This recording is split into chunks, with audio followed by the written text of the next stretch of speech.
Family planning के वाले से बात कैसे करें? नहीं, शादी के फौरन बाद माए कहते खुशखबरी कब आ रही है। हाँ, ये मेजॉरिटी खुशखबरी कब आ रही है। खुशखबरी अल्लाह सबके घर लेकर आए, लेकिन जब बहुत ज़्यादा खुशखबरियाँ हो जाती ना तो वो आपके लिए हल्की सी बैड न्यूज़ बन जाती है, क्योंकि आप औरत की सेहत भी तो देखें। मैं अपने बचपन से देख रही हूँ, अपने बचपन से कि ऐड चलते थे कि जी छोटा कुनबा छोटा कुनबा छोटा कुनबा, ठीक है, वो ऐड अभी तक चल रहे हैं, लेकिन अल्हम्दुलिल्लाह हमारा कुनबा काफ़ी बड़ा होता जा रहा है। अभी पिछले दिनों मैंने बुशन सारी साहबा का एक इंटरव्यू भी देखा और उन्होंने बताया कि उन्होंने अपने बचपन में जिंगल गाया था कि छोटा कुनबा और खुशहाल ख़ानदान और खुशहाल कुनबा सब चीज़ें अच्छी हो जाएंगी। लेकिन वो कहती मैं अपने बचपन से जिंगल गाते गाते हमें स्टेज तक पहुँच गई हूँ, लेकिन कुनबे पे काम नहीं हुआ। उस वजह से क्योंकि हमारे यहाँ किसी भी पार्टी का भी हम देखें मंशूर में है ही नहीं कि उन्हें आबादी को कंट्रोल कैसे करना है, जो बहुत ज़्यादा इंपॉर्टेंट है। फिर दूसरा देखिए, जो सबसे ज़्यादा इफ़ेक्ट हो रही है वो औरत इफ़ेक्ट हो रही है। उसकी बॉडी जोगी नहीं रहती, वो एक बच्चा पैदा करती है, वो दूसरा बच्चा पैदा करती है, वो तबातों से जब बच्चों की लाइन लगती है तो उस बेचारी की बॉडी में तो ऐसा कुछ होता ही नहीं है कि वो जो बच्चा जो उसकी पेट में जो एक जान रखता है, जो उसके पेट में पल रहा है, वो उसको भी वो चीज़ें दे सके जिसके लिए ज़रूरी हैं। तो क्या होता है कि बच्चा भी मैलन्यूट्रिशन उसको फेस करनी पड़ती है और माँ को तो ऑलरेडी वो फेस करनी पड़ती ही हैं। तो फिर इसी वाले जो है ना एक फिर एज में आके नेगेटिव हो जाती है। बिल्कुल बिल्कुल। तो इसी वाले से बात करेंगे। हमारे साथ मौजूद हैं जनाब बिजनेस एग्जीक्यूटिव के तौर पे public private and social sector से इनका ताल्लुक भी है, डॉक्टर अजीज़ रब साहब हमारे साथ मौजूद हैं जो कि ग्रीन स्टार की CEO भी हैं। और साथ में ये बहुत अरसे से आपको भी बताते चलो कि जो ग्रीन स्टार है वो 1991 से पब्लिक हेल्थ सेक्टर में बहुत सिग्निफिकेंट काम भी कर रहा है और वो कोशिश कर रहा है कि ये जो रिप्रोडक्टिव हेल्थ है लोगों की, खुसूसी तौर पे ख़वातीन की, उनको बेहतर बना सके। अस्सलाम वालेकुम डॉक्टर साहब। अस्सलाम वालेकुम मदिया, thank you very much for inviting me. बड़ी ज़बरदस्त गुफ्तगू चल रही है यहाँ पे और इसमें से वो सबसे ज़्यादा इम्पोर्टेंट जो अभी हम बात करने जा रहे हैं, क्योंकि वही डॉक्टर साहब हम अपने बचपन से सुन रहे हैं ये फैमिली प्लानिंग के हवाले से, लेकिन अभी तक हम ना उसको किसी पॉलिटिकल पार्टी के मंशूर में भी देखते हैं, ना हम उसको प्रायोरिटाइज करते हैं कि भी औरत की हेल्थ मैटर करती है। तो आप लोग तो इतने अरसे से काम करें, तो आप लोगों ने क्या देखा है कि लोगों की सोच इवॉल्व हो रही है, कुछ हो रहा है?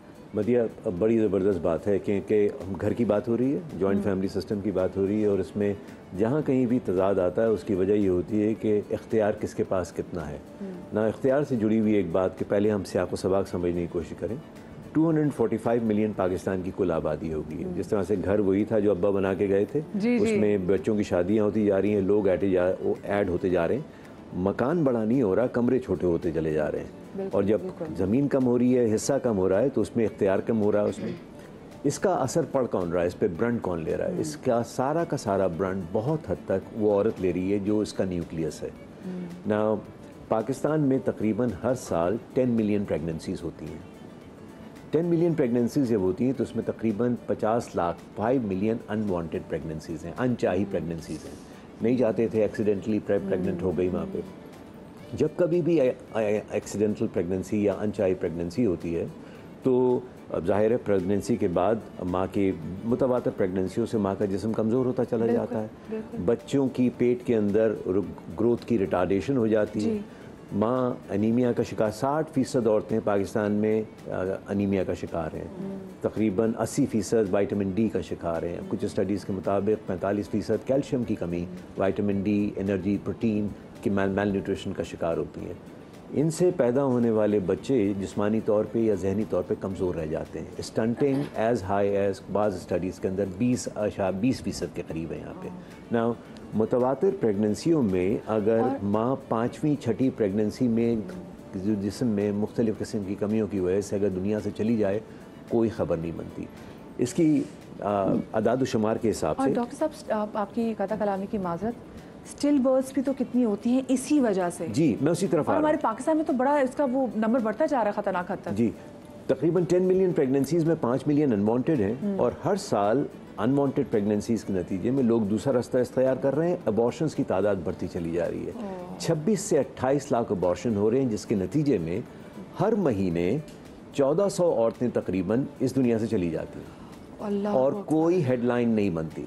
अच्छा, ये एक फिगर है ना, एक वाक़या है, लेकिन ये हादसा साने में उस वक्त तब्दील हो जाता है जब हमें ये पता चलता है कि हम जो घर में कमरों और इख्तियार की बात कर रहे हैं, इन औरतों को बचाया जा सकता था। और ये क्यों मर गई? ये इनको इख्तियार नहीं था कि अपनी पहली प्रेगनेंसी कब हो, जिस तरह से आपने अभी बिल्कुल सही फरमाया कि खुशी की खबर की तवक्का रह जाती है फ़ौरन। दूसरी बात ये होती है कि इनकी 2 प्रेगनेंसियों में वक्फा कितना होना चाहिए और अगली मरतबा प्रेगनेंसी।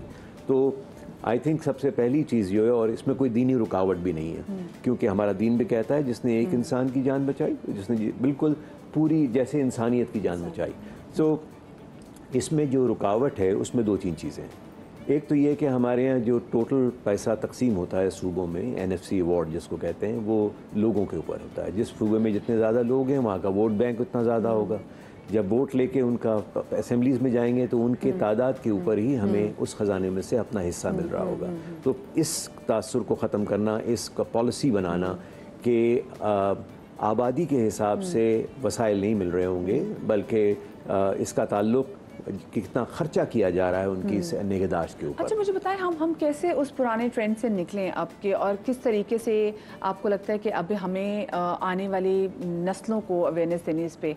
आपको लगता है हमें स्कूल से शुरू करना चाहिए और स्कूल से लोगों को बताना चाहिए कि कंट्रोल आबादी कितनी अच्छी है, कितनी बेहतर है? बढ़िया। इसमें ग्रीन स्टार सोशल मार्केटिंग पिछले 33 सालों से 23,000 सर्विस प्रोवाइडर्स को ट्रेन कर चुका है ना, जो तौलीदी सेहत के बारे में, माँ बच्चे की सेहत के बारे में आगाही फराहम कर रही है। सरकार भी इस बारे में काम कर रही है। 90 की दहाई में बेनज़ीर भुट्टो शहीद साहिबा की मौजूदगी में PWD का जब क़याम आया था, पॉपुलेशन वेलफेयर डिपार्टमेंट, उसने बड़ा अच्छा काम किया, लेकिन अब उस पर उतना सादा काम होता हुआ नज़र नहीं आ रहा। इसमें वजह इसकी ये है कि हम भी समझते थे कि हमें माओं को समझाने में, कपल को समझाने में सब कुछ पता था, and we were focusing on men and women. यहाँ कहानी बदल गई। मोहसिन हमारे साथ बड़ा हादसा हुआ, हम रह गए, हमारा ज़माना गुजर गया। और वो ज़माना क्या हो गया? 64% आबादी यूथ पे मुश्तमिल है। वो एक अलग ज़बान बोलते हैं, वो अलग मीडिया देखते हैं, वो टिकटॉक पे हैं, स्नैपचैट पे हैं, यूट्यूब पे हैं, फेसबुक के ऊपर हैं। They are on a completely different tangent. तो अगर हमें कामयाब होना है तो वो लोग जो कि कॉलेजों में आए हैं, यूनिवर्सिटी में, जो फारिग तहसील होते के साथ ही किसी ने अपनी ज़िंदगी शुरू करेंगे, वो नेस्ट, वो घोंसला बना रहे होंगे, जिस तरह से आपने भी बताया कि उनको उसके लिए तैयारी नहीं की जा रही है। वी हैव टू, इसमें कोई दो राय नहीं है कि अगर हम मेन एंड वुमेन पर फोकस किए बगैर लड़के लड़कियों के बारे में नहीं सोचा, यूथ को इंगेज नहीं किया, एडोलेसेंस को इंगेज नहीं किया, तो ये मसला हल नहीं होगा, क्योंकि आबादी का 64% यूथ पे मुश्तमिल है। बिल्कुल, तो उनको ट्रेन करने की जरूरत है। डॉक्टर साहब, मैं भी आपके पास दोबारा आऊँगी, क्योंकि देखिए जब हम रिप्रोडक्टिव सिस्टम के बारे में, रिप्रोडक्टिव हेल्थ के बारे से बात करते हैं तो बहुत कहते हैं ना कि हिचकिचाहट का शिकार हो जाते हैं इस हवाले से बात करने में भी। लेकिन ये बड़ा ज़रूरी है कि हम अपने बच्चों को इस हवाले से इनसे बात भी करें। अच्छा, आप जो बात, हम जो जॉइंट फैमिली सिस्टम के हवाले से बात कर रहे थे और ये स्पेसिफिकली जो बात कर रहे थे, तो उसमें बहुत सारे जो प्रेशर आ रहा होता है वो ये होता है पहले कि जल्दी जल्दी बच्चा पैदा कर लो। अच्छा, बच्चा हो गया, अच्छा जिसकी बहन कब आएगी, इसका भाई कब आएगा, वो भी हो जाए, और अगर बेटियां हैं तो इनका भाई कब आएगा। और ये जो अभी बोल रहे हैं ना कि यूथ अगर कपल अगर प्लानिंग भी करना चाहें तो उनके पेरेंट्स का इतना आगे पीछे से पूरी फैमिली से इतना प्रेशर होता है।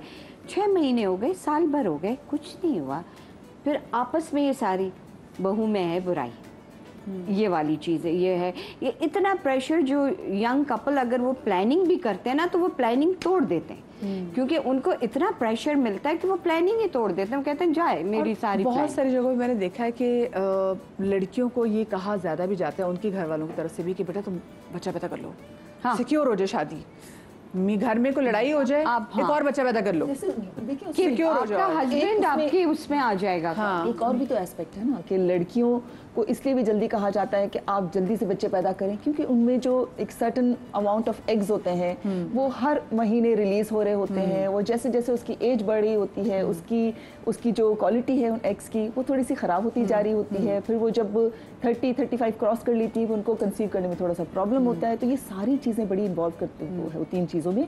लेकिन उसमें अगेन आप अर्ली 20s में अगर शादियाँ हो रही बच्चों की, बच्चे पैदा करने में कोई हर्ज नहीं, लेकिन आप उसमें वक्फा दें, अपनी प्लानिंग करें, और प्लानिंग में वो कपल को जो है वो पूरा इख्तियार दिया जाए कि वो अपनी कब प्लान करें, कब करना है। हाँ, तो कितने बच्चे कर ले जाते हैं लोगों को, मेजॉरिटी मैंने देखी है। वो प्लानिंग में आपके नहीं होते, आपकी फैमिली इस साइड से उस साइड से, दोनों साइड से प्रेशर्स होते हैं। दूसरा एक मेरा सवाल आप लोगों से है, और क्या आपको नहीं लगता कि बहुत जल्दी हम अगलों को कहते थे कि जी बच्चा पैदा करो, अभी हम देखते हैं कि उन दोनों के अंदर अंडरस्टैंडिंग नहीं, और हमें लगता है कि वाहिद अंडरस्टैंडिंग का जो हल है वो बच्चा है।